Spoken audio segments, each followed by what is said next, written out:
I've just finished my third year, so I don't know if you've seen this before. So I am that's what I'm going to talk about today. This is why I can't say too much. So yeah, my title is Understanding the Interactions Between Occupants, Building Fabric and Heating Systems in the context of retrofit and social housing.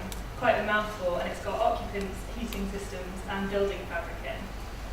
So basically the premise is that when a house is retrofitted by the building fabric only, there's going to be a natural temperature increase which occurs just due to building physics, just due to the dwelling retaining heat better. And one thing I wanted to investigate was what happens next. You might have heard of the rebound effect. Some people think that people get used to this natural temperature increase and think, oh great, it's cheaper to heat my house now, I'm going to turn up the thermostat. Some people think actually maybe the occupants notice this natural temperature increase and think, right, I'm going to turn the heating down now to take the building back to what it was before. Or maybe some people think that the occupant's response is just to do nothing, in which case the settings of the heating system will determine what happens next. And I wanted to get into this question, and because it's basically a physical response, which is then maybe reacted to by occupants through a heating system, because it had all those three aspects in, I ended up with a mixed methodology, physical and social study.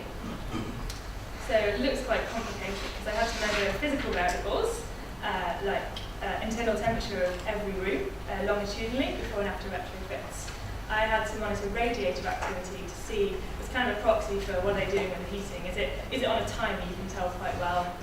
Now, are they turning it off when it gets to a certain internal temperature? It's quite a nice way of seeing what they're doing with the heating. I tried to measure occupancy as well to see if their use of space had changed, because another theory is that people just heat a small amount of the house, and then after the dwelling's retrofitted, they can spread out more and use more rooms and maybe heat more rooms. So I was testing all those quantitative variables, but then the other strand to the work was the qualitative aspect, where I was asking them about how they control their heating and how they interpreted the retrofit and why they might heat in the first place. And as I said, we don't really have much time to present our results, so I'm just going to be quite specific about one little aspect, because the methodology is quite new, the combining of physical and social. So I'm going to talk about combining different types of data and how I did that. The first thing I'm going to talk about is combining different types of physical data. As I said, I had quite a few different variables on the physical side, and two of them were internal temperature of the dwelling and the use of heating in hours of the occupants. And I put them perpendicular to each other. They're not really orthogonal, but just so that you can see all the detail of what's happening. So I put them as two different metrics against each other. And what I noticed from putting them together was that of my 13 case study houses, you had three types of outcome in even quite a small sample. On the bottom right, you'd have how dwellings are sort of modelled to be, in that when you do fabric retrofit, their mean internal temperature rises a little bit, but their use of heating decreases. So they're kind of the outcomes that people were predicting. We've got a few dwellings in there.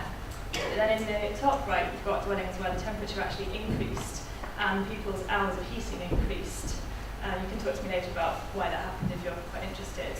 And then in the bottom left, you've got quite a surprising outcome of the temperature decreasing, because people have turned down the heating so dramatically that they've actually counteracted the building's natural temperature increase and caused the building to be colder after retrofit. And considering that we have some quite fuel-poor households to start with cold houses, you might consider that really not a very good outcome. They save loads of energy, so it's great for policy or whatever. So yeah, I thought it was interesting that you get such a variety of outcomes in even only 13 houses. So actually this is even less houses, because I took out the ones whose occupants moved house between the 2 years, so this is just 10 houses and 2 winters. So that's the first thing you can see from combining two types of data. Still on the physical data side, I don't know if you can really see these graphs, but on the left-hand side, I've been able to combine my air temperature and heating use data to see, did the temperature increase occur when the heating was on or when the heating was off? And I found that actually the temperature increase mostly happened when the heating was off. So the temperature during heated hours of these dwellings wasn't increasing. Definitely people weren't turning thermostats up. If there actually was a temperature increase during heated hours, it was because the temperature wasn't controlled by a thermostat or wasn't reaching the thermostat set point anyway. So that was quite interesting in that maybe from seeing that it's during unheated hours, it's actually more about the building causing temperature increase than the occupants. The second thing you can do from combining the air temperature and radiator data is that you can try and determine the thermal time constant in the house. You can watch it cool overnight, try and extract the thermal time constant before and after retrofit, shove it back into Newton's law of cooling, and obtain two trajectories of temperature over time for a sort of theoretical night.